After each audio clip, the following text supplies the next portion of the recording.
together with Sergeant Jamefe. I was sworn in by the then Vice President, President Mills. Then I was elevated to the Court of Appeal by President Kufuor. Then to the Supreme Court by President Kufuor. So if, that was 2008.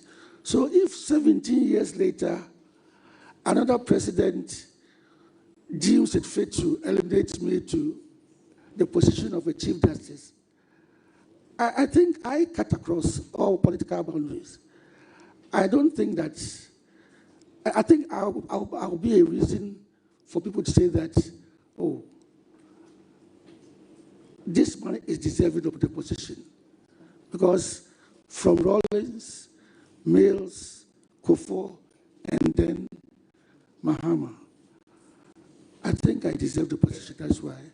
But as I said, the president might have personal reasons. I don't know that.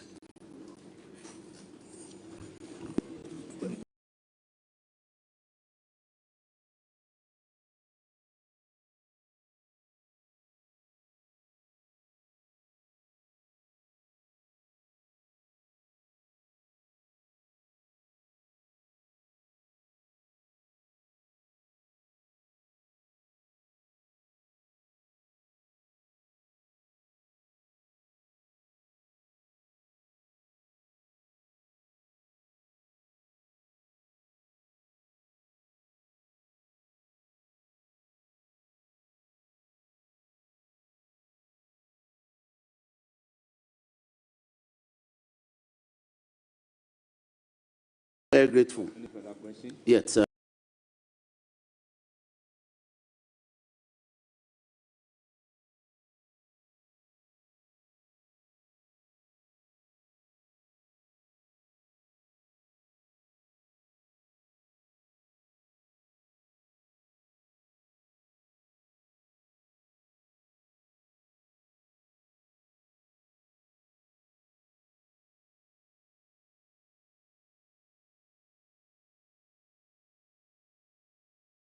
Committee of the Judicial Service since 2010.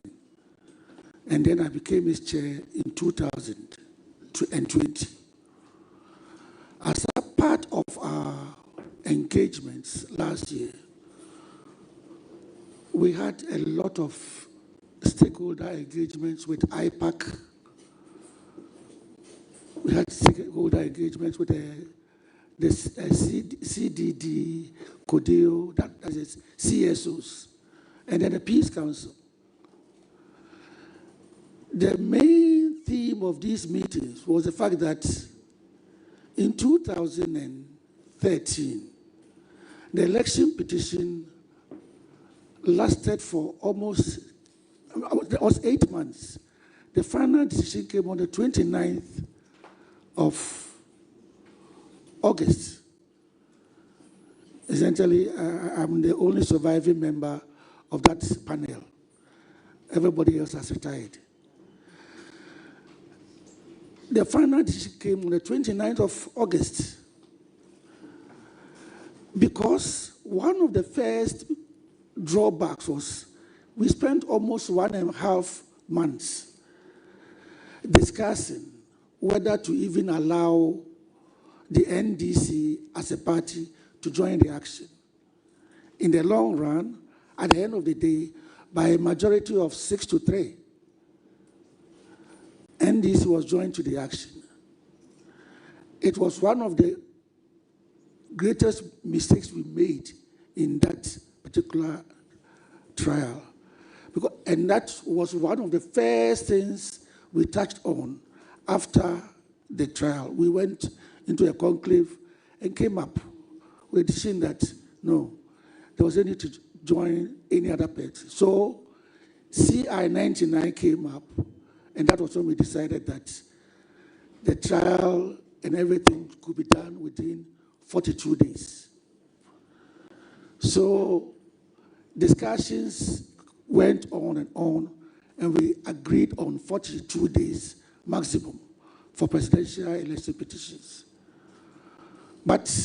And so in 2020, when there was an election petition, It was a straight fight between JDM and then Akufo-Addo at the time, and then the EC. And it took 42 days to deal with that election petition. But we know that Kenya does theirs within 21 days. The only time America faced an election petition, that was between Al Gore and Bush in 2000. The election petition, whatever it was, ended with the declaration of the new president before the inauguration. So at most of these forums or fora where we discussed the elections in Ghana, we came to the conclusion that it should be possible to have the election petition concluded before the 7th of January, the inauguration day. And the first suggestion that came, which we think was a masterstroke, was that we should have the elections on the 7th or the 8th of November. If we have the elections on the 7th or the 8th of November, by the 10th, the results would have been declared. If we have the results declared on the 10th of November, we have 20 more days before even November ends. Then 31 days of December, then 6 days of January, making a total of 57 days. Assuming we want to stick to even the 42-day window provided by CI 99, we can have the election petition filed, responded to, and everything tried within the 42 days, because we have 57 days. That is number one. In addition to that, we can have, lawyers say that every originating motion or originating process has to be served personally on the defendant or respondent. But we all know that in this day and age, every form that anybody fills with the EC, you have to provide electronic address. You have to provide email, telephone, WhatsApp, and all that. So instead of saying that you file a petition and it takes 7 days to get to the respondent, using the electronic mail, we can reduce the number of days to, let's say, 3 days. So a process that is filed, if it is served electronically, even the originating process can be filed and served electronically within 3 days. Instead of waiting for, let's say, 1 week for the response, we can reduce the number of days for the response to, let's say, 4 days. So if we adjust times like that, by the time we get to about, let's say, the 30th of November, that is granted that we had the elections on the 7th of November. By the time we get to November ending, processes would have been, pleadings would have closed. CMC, Court Management Conference would have gone through, issues would have been settled, and then the trial will begin. And a trial like that, we can say it should take no more than 2 weeks. And once 2 weeks are there, we say judgment should be given within 1 week on the release of the results. Meanwhile, at this point in time, during December, we have a lot of holidays. But under the fiat of the Chief Justice, the registries can be made to stay open so that processes can be filed, served, exchanged, everything can be done in such a way that we can have all these things done before the end of January, so that by 7th of January, Inauguration Day, we will have our president who will take the sword and swear to his people and be able to say, because we all know in 2013, for 8 months, the president-elect was performing his constitutional duty all right, but he wasn't too sure whether he was going to be chalked off or replaced or what. Even though the 2020 election petition also lasted for only 42 days, it lasted beyond the inauguration. So these are things that we have discussed, and we shall need the input of Parliament when it comes to LIs and CIs to be prepared. So this is what I intend to pursue so that we can have our election petitions, if any, in future. And I'm sure there will be, and before the inauguration day. Thank you, Mr. Chairman. Thank you very much. Do you have any further question? Mr. Chairman, thank you. That is so. My Lord, I appear to be the Lone Ranger in this matter. The welfare of the judges at the magisterial level is so dear to me. But I see a disparity in the welfare, in the service of office and conditions of office for what you term professional magistrates, that's lawyer turned magistrates, and the career magistrates. And they do a lot of work, the career magistrates. In some cases, they do relieving in 2 or 3 other district courts within their jurisdiction. So the question is, yes, will you consider introducing the career magistrate program to absorb young men who are interested? Yes, reintroduce, because it will be a very heavy source of personnel. And also reforming them in such a way that they will have the opportunity of rising through the ranks to the level. Because recently you just elevated... Honorable member, I think finish. You have Mr. asked Chairman. your question. No, Mr. Chairman. You see, today I said we'll go by the rules. A questioner is not supposed to run commentary. You don't run argument.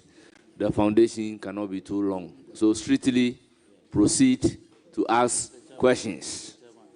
That is the rule. So Honorable Roxanne Nelson Dapamako, ask question. Chairman, I'm guided. Thank you. So, CJ nominee, will you consider reforming the courses, the career magistrate program in such a way that they will have the opportunity of rising through the ranks and getting to the highest level? Because they do a lot of work as the same as the professional magistrates. Presently, you have about 75 openings at the magisterial level. You just elevated some from the circuit to the high court. Naturally, you will elevate the district judges to the circuit court. Thank you, Mr. Chairman. In the years gone by, when we started practicing, we had the grade 2 magistrates and the grade 1 magistrates. And the grade 2 magistrates were actually not trained lawyers. Most of them were social welfare workers, retired teachers, and the rest. They were grade 2 magistrates. And then lawyers who had lawyers who had who joined the bench, but were not 3 years, also had to work as grade 2 magistrates. Her Ladyship, Justice Avril Lovelace Johnson, was a grade 2 magistrate in Chebi. I appeared before her when I was a lawyer with IRS in Koforidia. I used to appear before her. So that was, but when lawyers get to 3 years, lawyers who had joined the bench got to 3 years, automatically they became grade 1 magistrates. But with the grade 2 magistrates, the original ones, they never had the chance to go beyond grade 2 magistrate. They couldn't join the bench at any level because they were not lawyers. That was the situation of things until sometime, I think in the 90s, the whole concept of grade 2 magistrate was abolished, leaving only professional magistrates, that's lawyers who were magistrates. But then, around the 2000s, the millennium era, this concept of career magistrate was reintroduced. This time they were not called grade 2 magistrates, but they were called career magistrates. But they were doing the same thing. And this time, the judiciary went one step further. Whilst with the grade 2 magistrates, they were just social welfare persons who had retired or been drafted to become magistrates. With the career magistrates, these were even, they could be even as young as 30 years. But they were the very first ones were actually workers with the judicial service who were drafted to undertake 1 year or 2 year course at the law school. So they took 2 year courses and then they were made career magistrates. But they are not lawyers. So their career path carries them only to the chief magistrate level. And that was it. It doesn't matter how long you stay there, you can get to a chief magistracy, and then that will be the end. But we still maintained the 3 years for professional magistrates. So what then became the order of the day is that these lawyers, these career magistrates, then opted to go and read law. And once they went to read law, then they could transition to become professional magistrates. But here was the problem. You find somebody who has been a career magistrate for, let's say, 7 years, 8 years, 9 years, 10 years. Now he goes to the law school, he transitions to become, he's a lawyer now. And because he hasn't spent 3 years, he has to remain on the career magistrate level until he becomes 3 years. He gets to 3 years. Even though he might be more experienced than somebody who has left the law school and, been practicing for the past 3 years. So there was a problem. And then again, I know, for example, in the army, if you go through the rank of, let's say, the junior ranks, the furthest you can go is maybe chief warrant officer. But in the army, you have a warrant officer who, because of longevity, maybe even be receiving a salary higher than that of a captain at a senior officer level. But with the career magistrates, it doesn't matter how long you stay as a career magistrate. You cannot run an incremental that will make you overtake a professional magistrate, somebody who has joined just this year. All these were problems that, but as your honorable member was saying, only about a month or so ago, we had a send-off party for a couple of our retired career magistrates. And it was when their CVs, their citations were being read that we realized that we really need them. Because these are the people who are prepared to go to the nooks and crannies of the country. Maybe you are a magician, maybe you have been following the judicial service. But the vacancy at the district court is 116 at the district court. We are not getting lawyers to join at the magistracy, at the district court.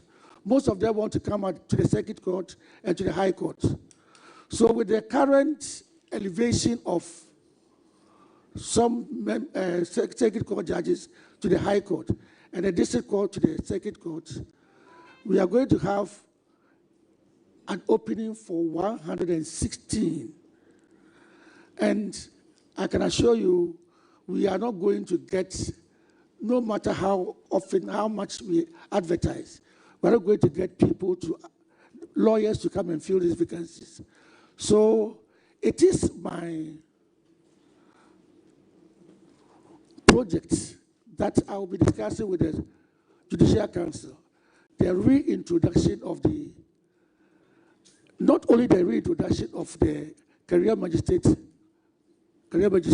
but we should be able to have a proper remuneration regime for them so that those who come can stay.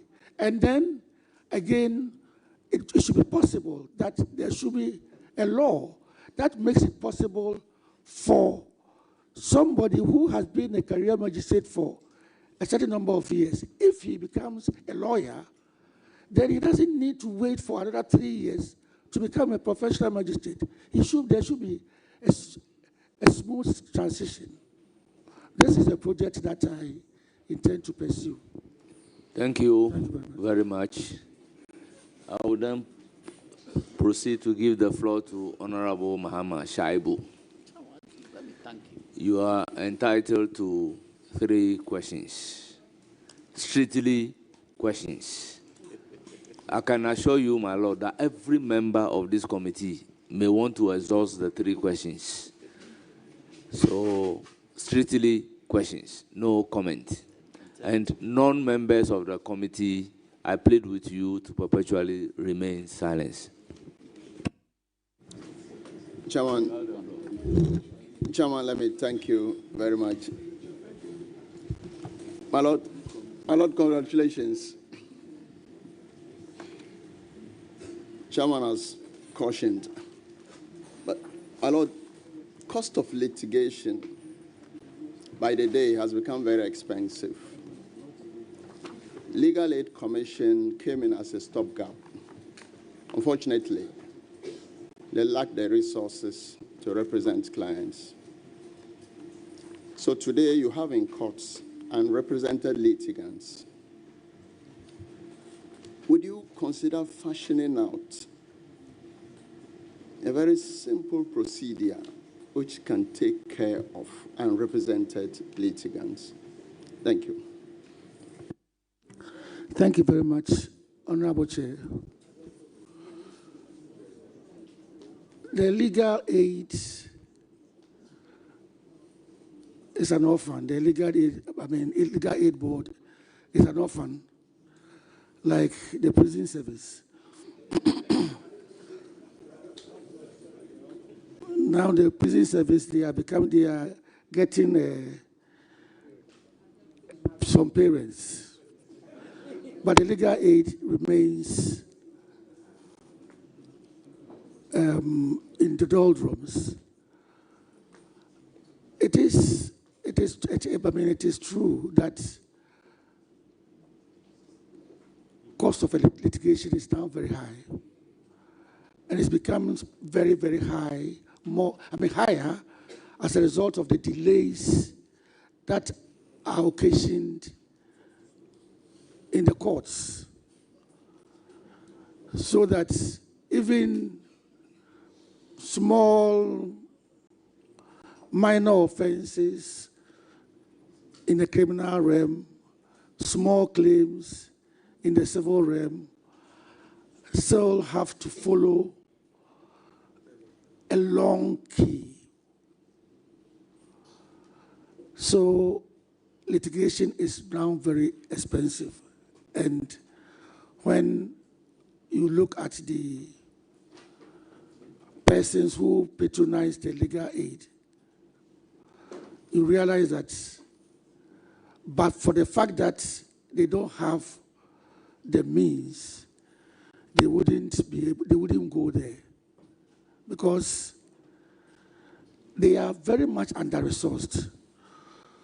So it is something that I have discussed since I started acting. I have discussed with the Attorney General, and we are trying to find a way of resourcing the legal aid. As a matter of fact, with time, in the long term, we are thinking of even mobile courts, which will be able to take care of some of these things. We are thinking of, I was telling somebody that maybe the president even stole his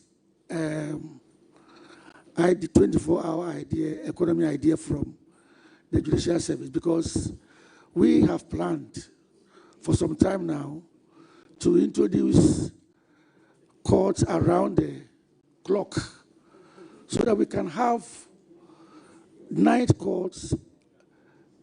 And then, see, all these are supposed to augment the legal aid situation.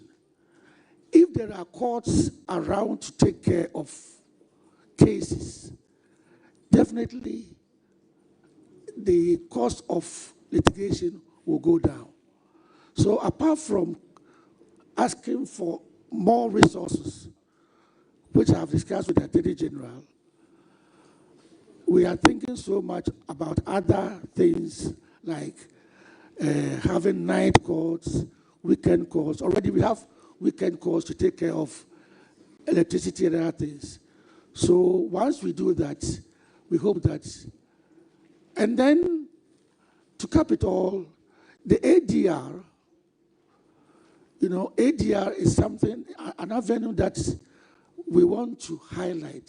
Already we have court-connected ADRs, and then we have set aside weeks, 1 week in every term, to have ADR sensitization. But people are still not sensitized enough to resort to ADR in some of their claims. So we have a combination of plans to get rid of, to resource the legal aid and also reduce the cost of litigation. Thank you. Thank you very much. I recognize a supplementary question from Honorable Mahama Yarega, the leader of the House. You have the floor. Thank you. So, my Lord, do you have your commitment that your court will now say 24 hours when you become Chief Justice? Judiciary at 24 hours. I said we are exploring. Already we have, we want to pin you down to a specific commitment to this committee that the courts will explore and will sit 24 hours and provide opportunities to citizens to pursue justice 24 hours. Well, it is possible, but for now, we have some courts that have morning shifts and afternoon shifts. At least for now, we have that one. and we have some courts that sit over the weekends. So it is now left to us to, so we can say we have a 16-hour economy. It's now left to, with time, maybe we will get to a 24-hour. I'm certain the president showed his ideas from us. Thank you very much. Honorable Shaibu, do you have any further question or follow-up on this question? Thank you, Chairman. A further question, not a follow-up. Yeah. That is your question number 2. My Lord, let's stay within justice delivery. A very important aspect of how we live. Cases on appeal. I mean, previously, if you're up country, Bolga, Wa, Tamale, you would have to travel to Accra for Court of Appeal cases. I note that there was a system in place that cases were heard in Ho, Kumasi, Tamale, and Cape Coast. This, for some time now, has not been working, or it has been suspended. Would you consider that Accra is not Ghana, and that many regions still will have to travel to Accra to the Court of Appeal? Would you consider reinstating and possibly expanding that service to all regions of this country? Thank you. Thank you, Mr. Chairman. I think with all due respect to the questioner, I think the question is not factually correct. Yes, we used to have Court of Appeal sitting in certain regional capitals that are not, where we don't have them now. But it is not true that all the other regions have been suspended, no. Now we have a Court of Appeal in Accra, as usual. We have a Court of Appeal in Kumasi, where we have accommodation. So they are residents there.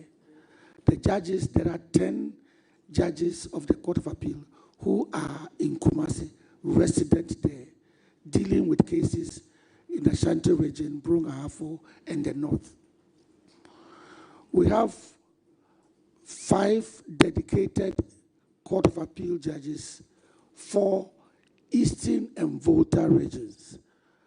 I mean dedicated in the sense that they are assigned to only the Court of cases from Eastern and Volta regions.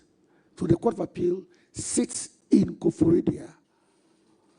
Then a Court of Appeal sits in Sekondi to take care of Central and Western regions, and then the Western North. So we have at least 4 courts of appeal. That is Accra, Kumasi, Koforidua, and Sekondi. These are the 4 places that we have our cases. But whilst because there is accommodation for the judges in Kumasi, they are resident there. The dedicated 5 for Eastern and Volta are living in Accra, but they go to Koforidua 1 week in a month. 1 week in a month. They will go and sit there 1 week in a month. Then those who are for Sekondi also go to Sekondi and deal with cases 1 week in a month.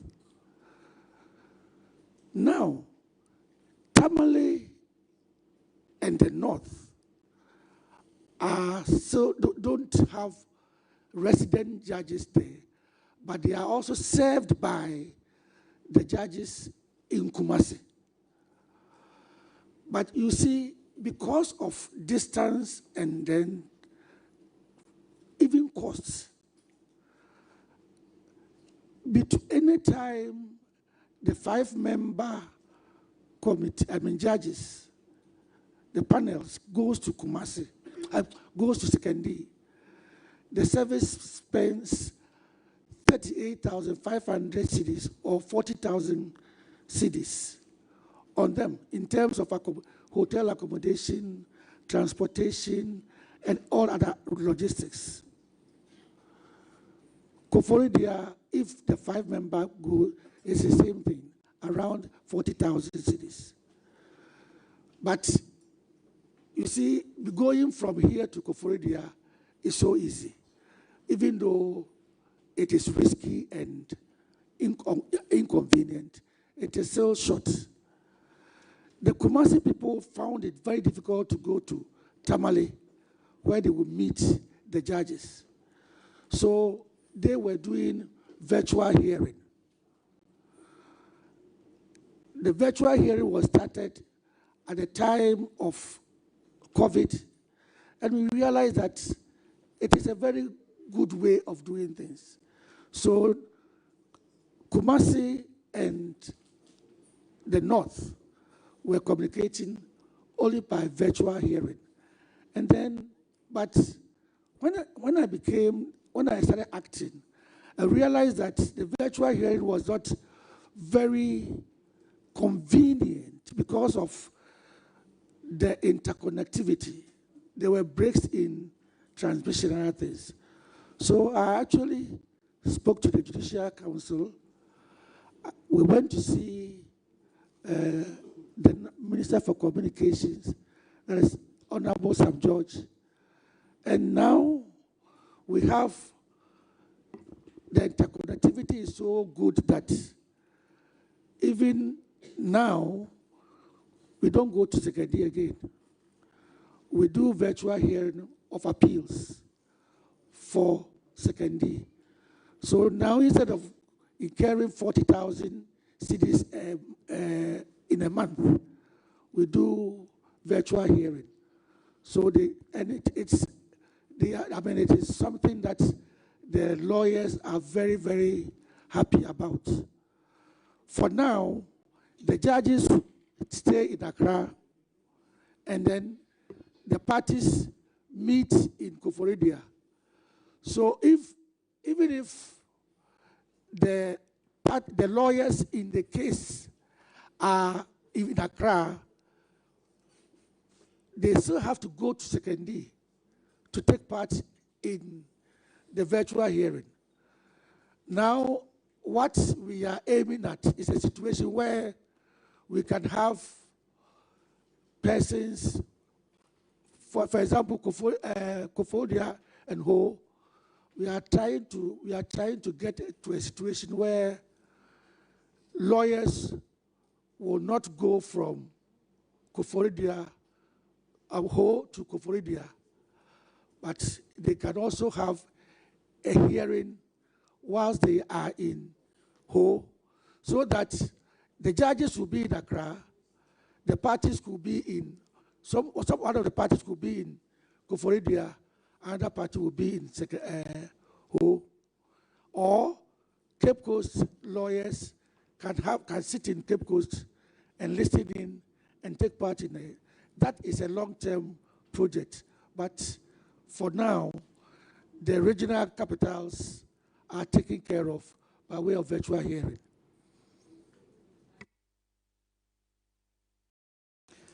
Any further question? Yes, Chairman. Please do. I see my Lord is getting into virtual stuff. So let's move on to empaneling of judges at the Supreme Court. First of all, what goes into the thinking when you are empaneling judges? And given that the human element of it raises some questions, would you consider looking at an automated system of empaneling judges at the Supreme Court? Thank you. Yes, my Lord. Thank you, Honorable Chair. Empaneling creates a lot of anxieties among people. There are lots and lots of people, suspicions about for judge shopping, persons who are, some judges are not empaneled and other things. I think to get rid of such suspicions, we should be able to consider AI to do that. I am not very AI, but I know that those who know about AI tells me that if you are able to feed the computer or AI with information about judges, their philosophies and everything, the AI should be able to do empaneling based upon the thing that we have fed it with. But, and I think it is done elsewhere, so we can try it. But what actually goes into the used to go, I wouldn't be able to say for some time now what. But when I joined the bench, when I joined the Supreme Court bench, we were about 16. And then when at the Supreme Court, we know everything is based upon seniority. We have persons we refer to as seniors. Then we have the middle, and we find the juniors. There is no derogatory, none of the words is complimentary or derogatory. It only shows when a person was appointed.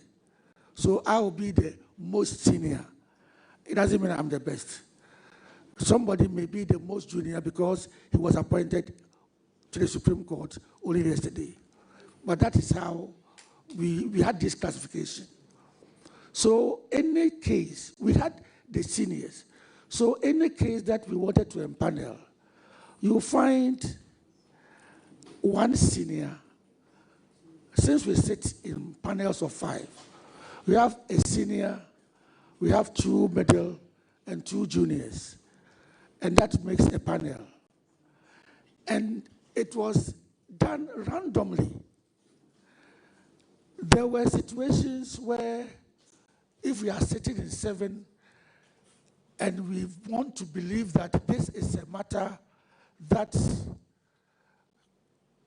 we should get the seniors to sit on, then it is that can also be done. I remember in the 2013 election petition, the empaneling was done in such a way that the Chief Justice opted not to sit on it. Justice Datiba had only 4 months to go on retirement. And since we were not too sure how long the whole trial was going to take, he opted out. Then it was number 1, number 2, number 3, number 2, up to number 9. So it wasn't like somebody had been handpicked from somewhere because of this particular reason or the other to do it. So empaneling is normally done randomly, or it follows certain patterns. But because of the anxiety it creates among people, the suspicions, or people feel it's not transparent, I think we should be able to consider AI empaneling. But in our part of the world where a person can decide not to sit just about 2 or 3 hours at a time because the wife is being taken to the hospital, or the father has just died, it means AI will find it difficult to replace such a person. Maybe AI should be told that, okay, instead of 5, set aside 6. So when somebody opts out, you can bring the 6th person in. So AI will be a very good thing for impaneling. Thank you very much.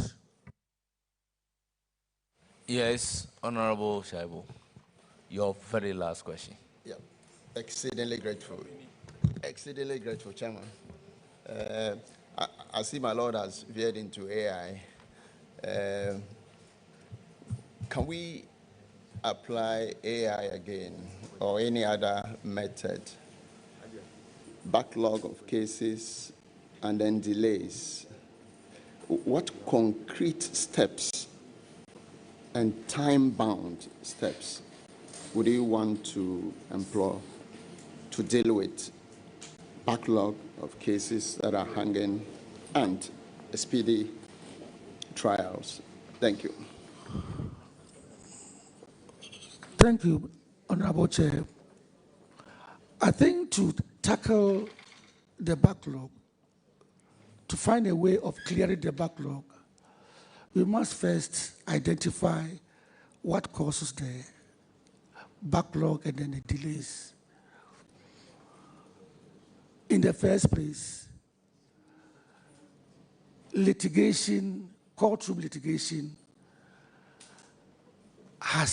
the volume has increased, whether we like it or not. Now, people litigate practically over everything.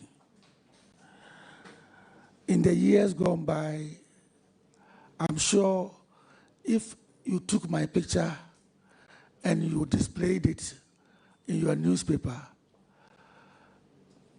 and so I'll be very, very happy if somebody came and, Daddy, I saw your picture somewhere. I mean, I will see it as even you promoting me. But I'm certain that if you displayed my picture in your anywhere else, maybe even in your house, and without my permission, I will sue you. So now people sue practically over everything. Intellectual property and everything. So the courts are inundated. That is number one. We've tried to solve that problem by opening more courts. But the more courts that are opened, the more the litigation comes up. Some time ago, we had courts up to Medina. From Medina, you could only go to another court on the mountains. Then we realized that we have to have a court at Adenta to take care of that enclave. Now, courts in Adenta have more cases than courts in the law court complex. The threshold for every court should be about 250 cases. At the last count, the High Court 1 in Adenta had 849 cases for one court. So the cases are many. There are more cases. So it doesn't matter how hard you work. You find you deal with one case and 2 more cases are added. Then we have situations which I will refer to as, institutional. CI 47 was actually passed in 2004. Those of us who were practicing using the older version of the rules, that was LN 140A of 1948 or 1950, 1960, 1954. LN 140A of 1954. Between 1954 and 2004, when the new CI 47 came, lawyers were always referring to the White Book of London, of England, which had undergone several editions. But we still had our LN 140 of 1954. By the time we had the CI in 2004, CI 47, it was already dead at birth. It was outmoded at birth. So we have rules in the CI 47 which make it impossible for us to move forward. In this day and age of electronic e-service and everything, we still say that when a person issues a writ, it has to be served within 8 days. Now we have the Electronic Act, which makes it possible for you to do a service electronically. But the rules insist that as far as the originating process is concerned, it has to be served personally. So you, in this day and age of when everybody fears for his security, we still have bailiffs going around serving processes. So if we improved the rules, we have situations where applications that are filed, applications are filed and they stall proceedings in the trial courts. All these things are catered for by the rules. So if we are able to review the rules, and that is one of the things that I intend to do, to engage the Rules Committee, the Attorney General's Department, the Attorney General, not Attorney General's Department. I will be on his neck, and then I'm not going to kill him. I'm not going to kill him. I'll be on his neck, and then with the Rules Committee, so that we should be able to amend the rules to make it user-friendly, to take care of the technicalities so that trials can be sped up. As for the cases that are already in the back, that have been clogged, what we can do is that we should be able to track. Now we have a monitoring team, which I'm going to reinforce, that should be able, that goes about tracking backlog cases that are locked up, and then we will see what we should be able to do about it.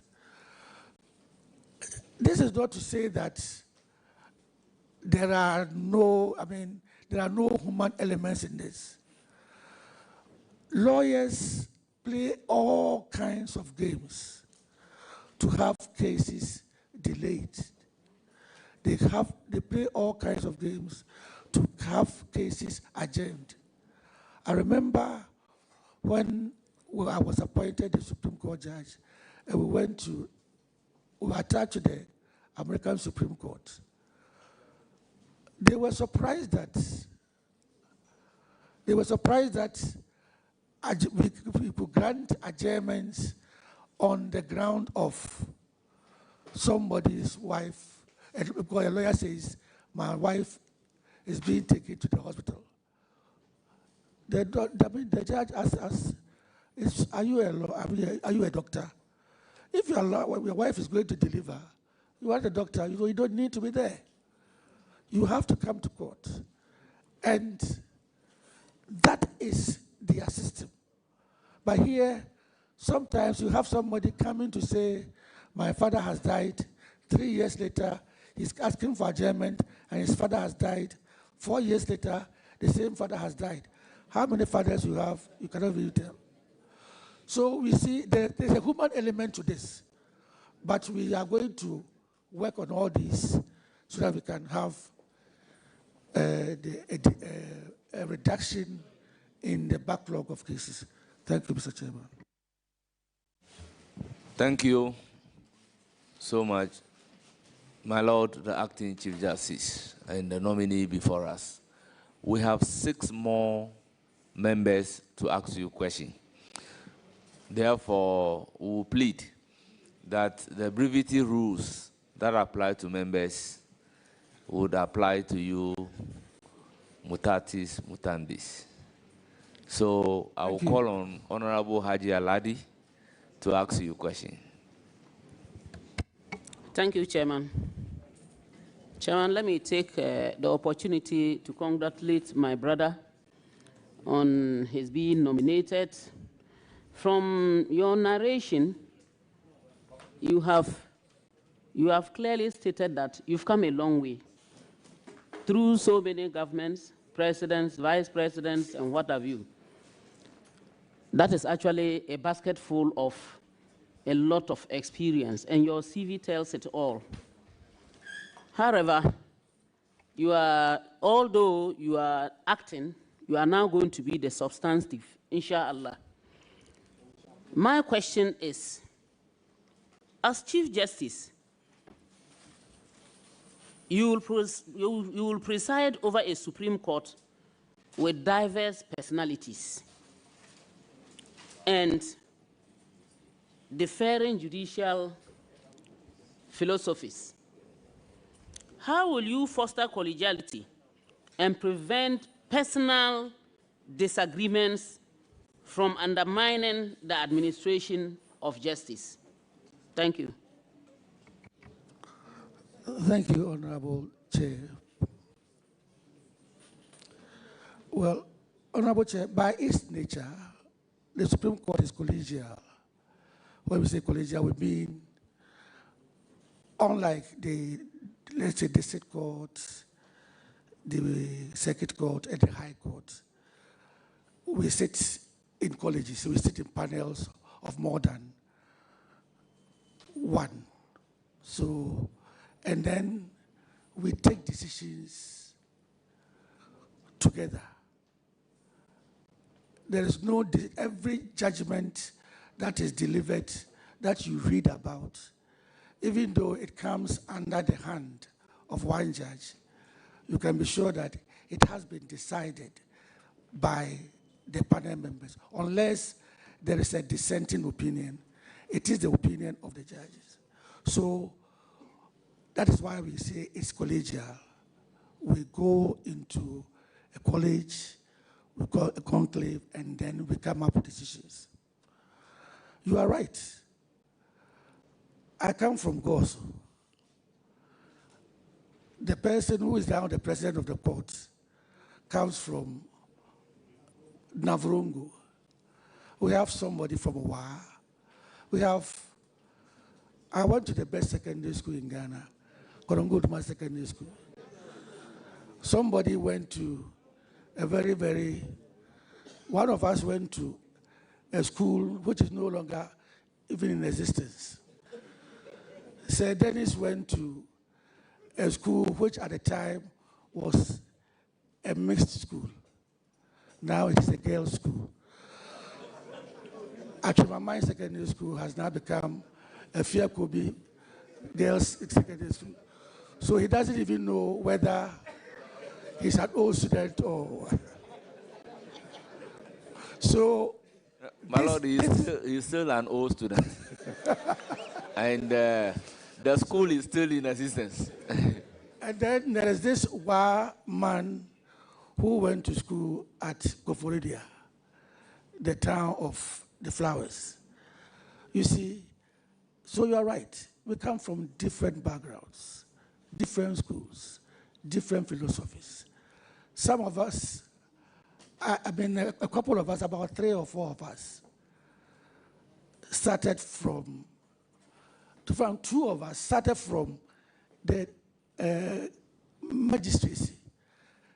Her Ladyship, Avril Lovell Johnson, started from grade 2. Sergeant Jamefe started from the Regional Tribunal. So both below the circuit court where I started. And then there were some of us who joined at the Court of Appeal, like Sir Dennis. Justice Puaman joined at the Supreme Court. Justice Yodi Kulendis joined at the Supreme Court. We have persons who have come from the academia, like Professor Mensabus. So we have different philosophies. This is the Supreme Court.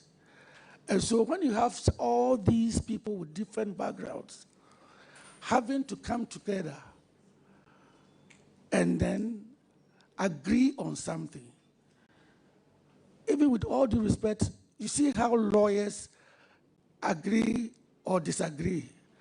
The little that we saw from the Honorable Deputy Speaker, Honorable Minority Leader, and Honorable Majority Leader, 3 very able lawyers agreeing or disagreeing on the rules, the standing orders. It shows that once we come from different backgrounds, we will have different approaches to things. It could be our strength, but it could be a weakness. As a Chief Justice, your ability to harness all these into something concrete, that is what leadership is about. That is what you should, if you are able to do this, and you should be able to discuss things formally and informally before things escalate. You should be able to do things. Even empaneling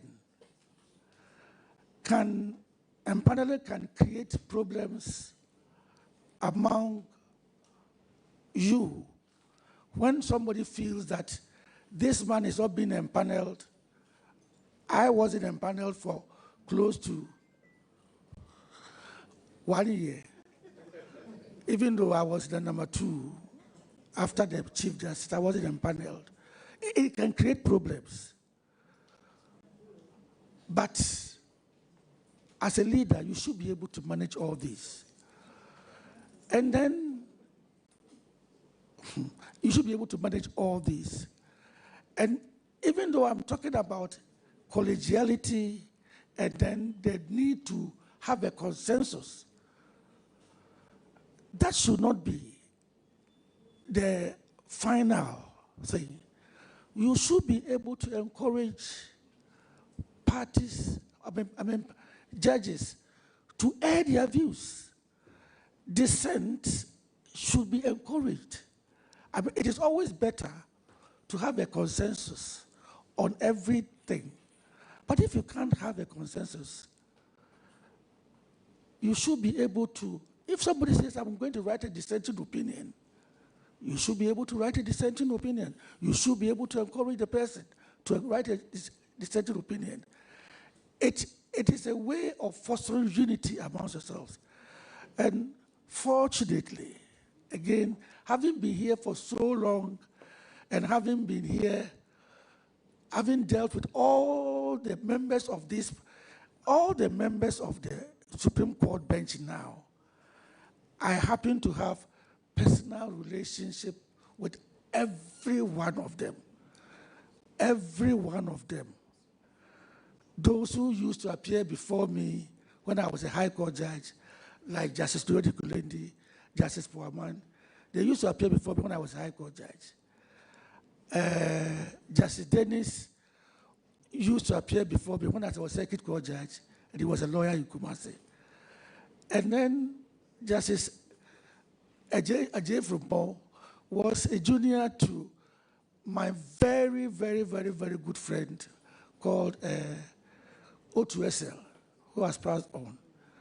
So when I was even sitting as a High Court judge in Kumasi, he was appearing before me. So I have this relationship with all these judges that makes it easier for me to be able to bring them all together. So I will be able to do that. Thank you. Thank you, Honorable Haji Aladi. You have a further question? Yes, please, Mr. Chairman. Please do. Mr. Chairman, there is a very big issue that is worrying a lot of us when it comes to getting maybe people who are brought before the courts so that the judges can handle them very fast. Cases are not taken up very fast. So because of that, you find our prisons choked with a lot of people, some even just because they have stolen a bunch of banana on remand. You simply can't understand. And if you look at them, when people show you such pictures, it's horrifying. Will you consider ensuring that we have at least these community courts, the tribunals, working very seriously, and you applying the 24-hour economy as you have said earlier on, so that such people can be given community kind of punishment just to deter them, rather than pushing everybody to the prisons. Because recently, just 3 days ago,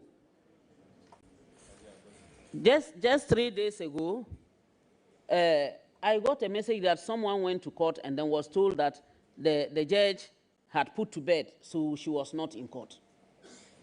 Now, when is she going to come out, let alone to look at it? And I don't know whether it will be passed on to another judge or that case has to wait. So will you consider ensuring that the tribunals come up basically at all the best places that you can think of, so that such cases would be handled or fast-tracked? Thank you. Yes, my Lord, your response.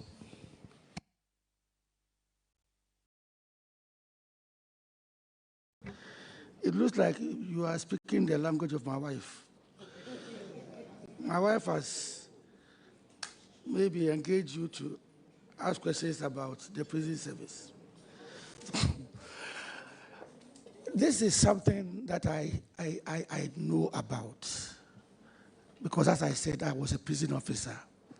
And since my wife is also there, I know. For example, I am told that the inmate situation in some prisons was built, the capacity for some prisons is 851, 851. As of today, they are 3,562, a variance of 2,711. Kumasi male prisons was built for 416 persons. As of today, they are 1,727. And this is replicated all over. The prisons are choked. The prisons are choked. Remand prisoners, I mean, it is a bother. And one of the causes of the prisons getting choked is people being remanded, and sometimes indiscriminately. That is why, and then there are also some, as you said, who have committed minor offenses, who shouldn't be there, but they are there. So I think that it was particularly for these minor offenders that the Justice for All program was introduced. And for some time now, maybe because of the turbulence, this year, they have not actually even sat. It is something that I want to reignite, revamp it, so that we can have the Justice for All back on the road, so that we can get rid of some of these persons. But apart from saying this, I also want to say that, Honorable, there are some people in the prisons who have been granted bail, actually. They have been granted bail, but they are still there because they can't meet the bail conditions. And not that the bail conditions are too high. Sometimes they are too high. But in most cases, they are not. In so many cases, they are not.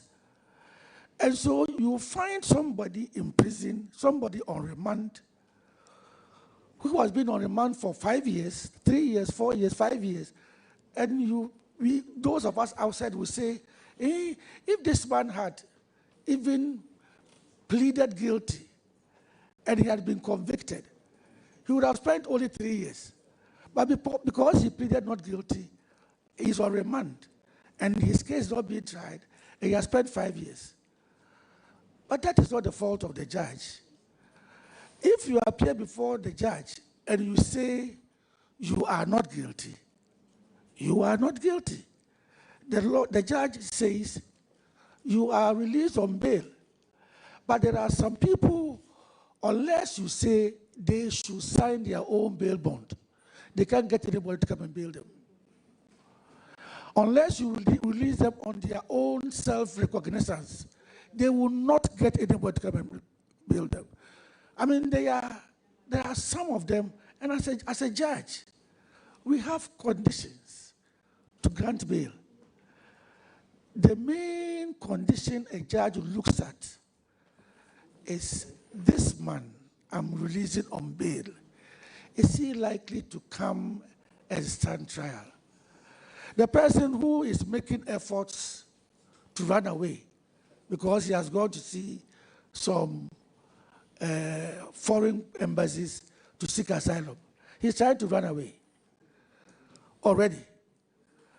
The man has been granted bail once and he didn't appear. And so if a judge decides that, no, a person like that, I'm not going to grant to bail, it doesn't matter the offense that the person has committed. The judge may not grant bail, but even if the judge wants to grant bail, he will not give you bail on self-recognizance. So persons like that, they will not get people to stand surety for them, and they will be there. So while admitting that there are some people who shouldn't be there, there are also some people who are there because they have to be there. And Honorable, we are always talking about a bunch of plantains, a crate of eggs. My mother is a Catholic, was a Catholic. I always tell this story. My mother was a Catholic. And you know, these old ladies, how when they said, in my time, the Catholic priest was a white person. So at the end of the year, my mother wants to go and then harvest a particular plantain that he has nurtured over the year.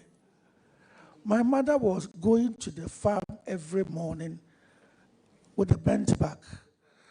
This young man was sitting under the shady tree.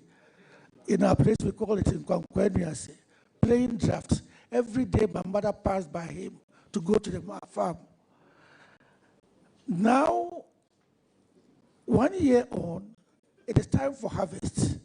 My mother wants to go and harvest the plantain to come and give to the reverend minister, the white priest, who speaks Latin. And then this young man has gone there. And you know, when they go there, they don't cut the plantain. They move it from the top. So my mother will walk all the way to the place before realizing that the plantain has been harvested. We sit in Accra here. When a magistrate at Gosu decides to send the boy to prison for 3 years, we sit in Accra here and say, the man stole only a bunch of plantains. Do you know what it means what the bunch of plantain means to my mother? It's like stealing your car. You see? So, I mean, there are so many reasons. The magistrates and the judge, they are trained. they have this, the sentencing guidelines, they have them. But sometimes they have to go beyond it. In my youthful days, I gave somebody 70 years. Atayi, I gave him 70 years. And what I told myself was that if Atayi was given 30 years and he comes back, my family will be the first one he will attack. So by the time he comes back after 70 years, I'll be dead and gone. So you see, then we are thinking about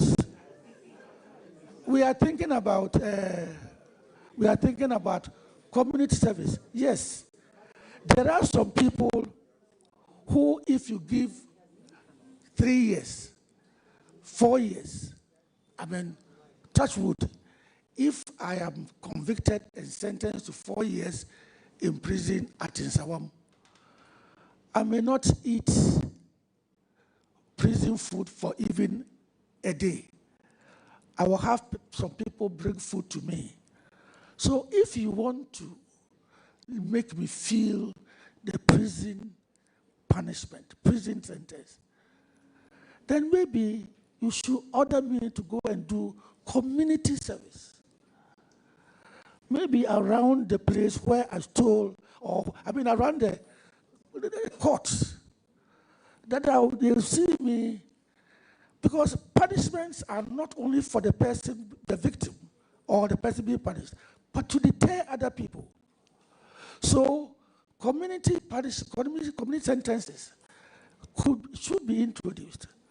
But that one is in your bosom. It's a law. That one will have to be taken up by you.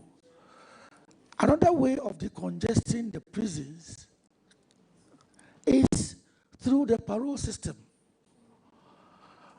People should be able to go out on parole for exhibiting good conduct or whatever.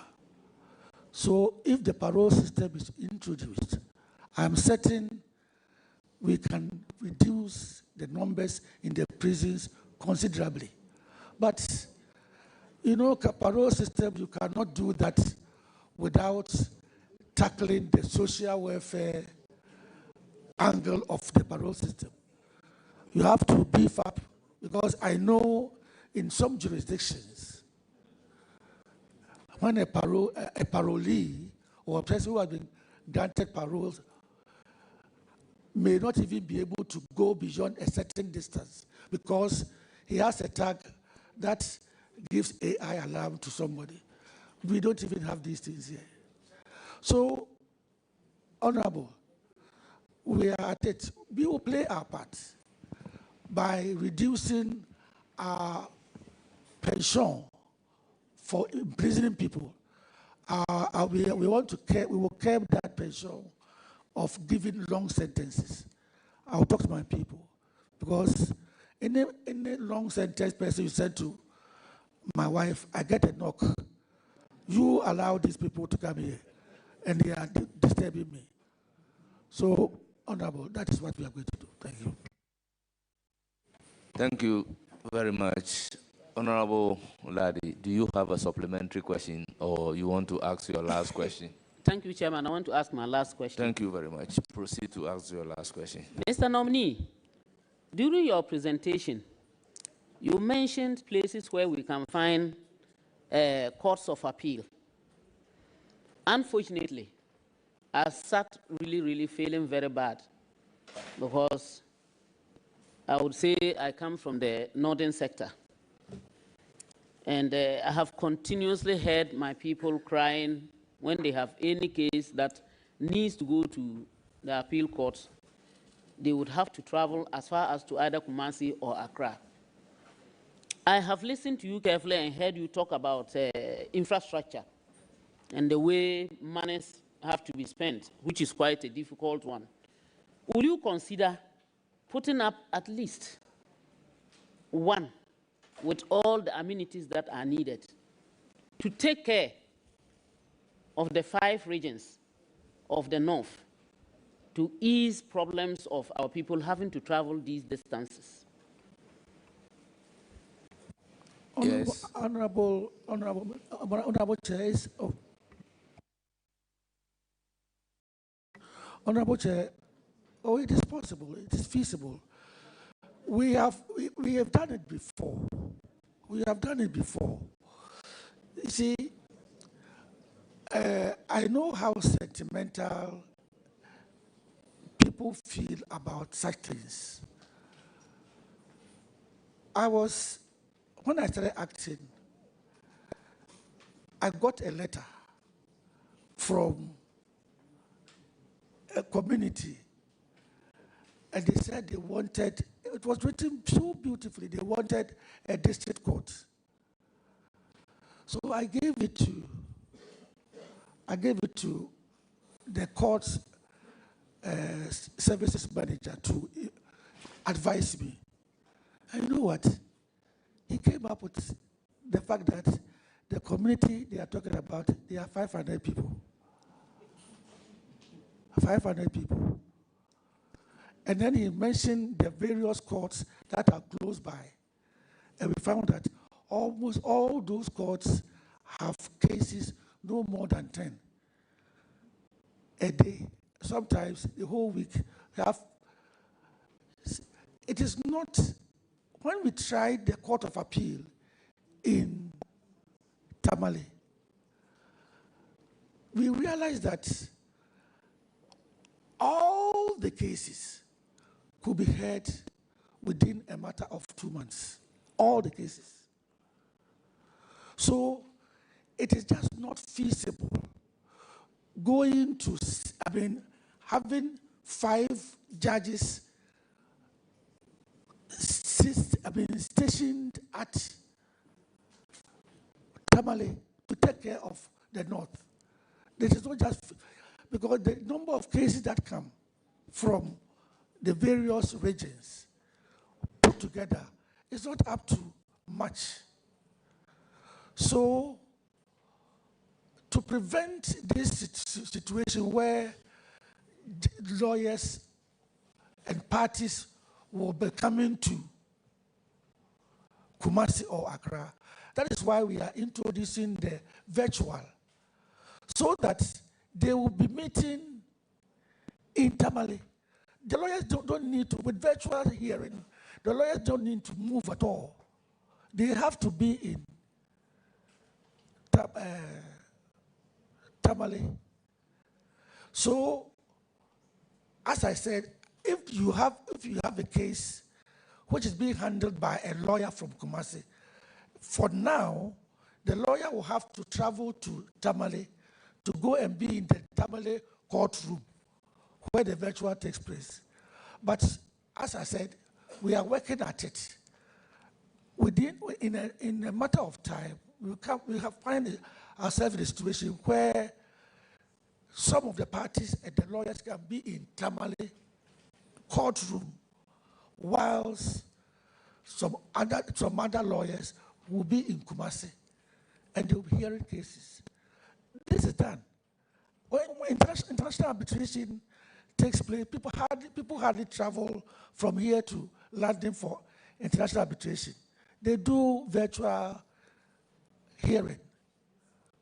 So that is what, if it becomes necessary for us to station judges permanently in Tamale like we have done in Kumasi, we will do that. But Honorable, you have to help us get accommodation for them.